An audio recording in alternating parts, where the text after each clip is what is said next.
Hi, everyone. Hi.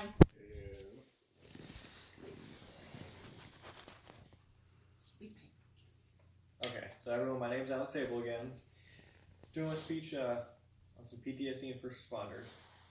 So every day across the country, you've obviously got law enforcement, fire, EMS.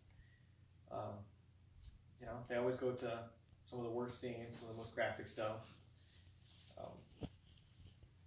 Then, of course, they see all this fun stuff, and everyone relies on them. Whether it's your family, your friend, a weird stranger that just claps across the street, you always rely on them. So don't you want them to be at their peak of their game when you're calling 911?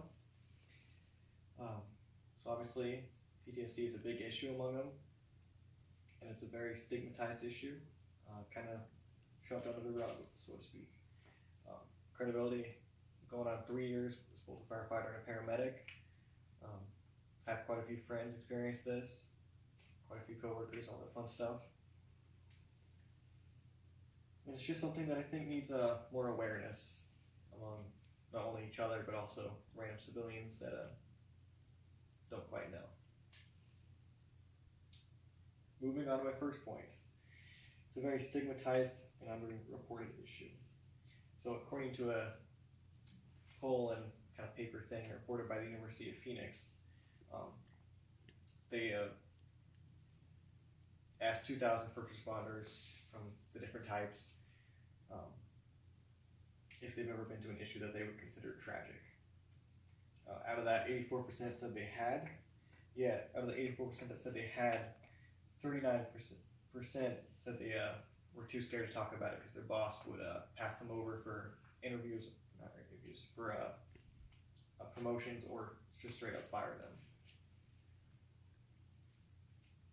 Yet, coming from the other side, out of that 84%, out of the 2,000 first responders they interviewed, they also interviewed the employers, the sheriff's office, the fire departments, so on and so forth. So out of them, 69% of the employers said that the mental health services that they offered were not getting used due to the amount of stigmatism towards it, the amount of weakness fellow coworkers would call them, so on and so forth.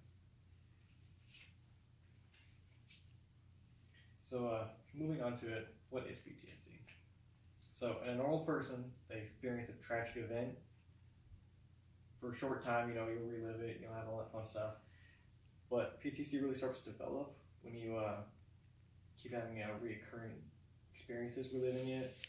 You keep having it just never goes away, it never really heals. That's kind of when it starts to develop.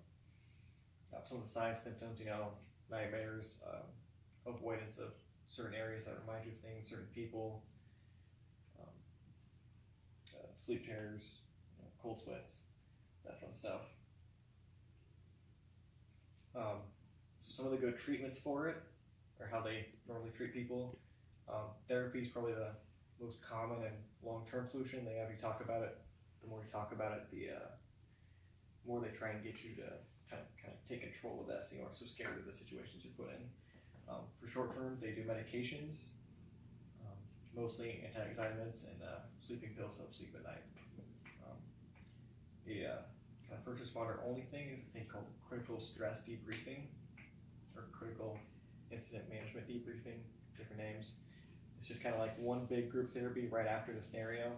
They'll put you there, you'll talk about it, what you feel you could have done better.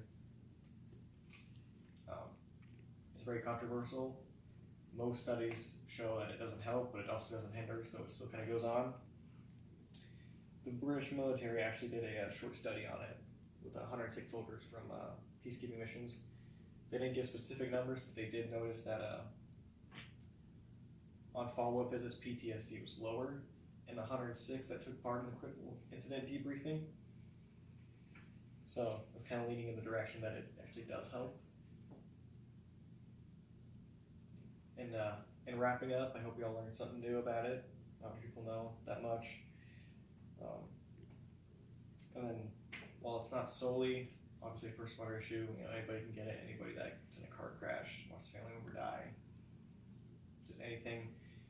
It's a very common issue amongst us. the end. Thank you all for watching. Good job.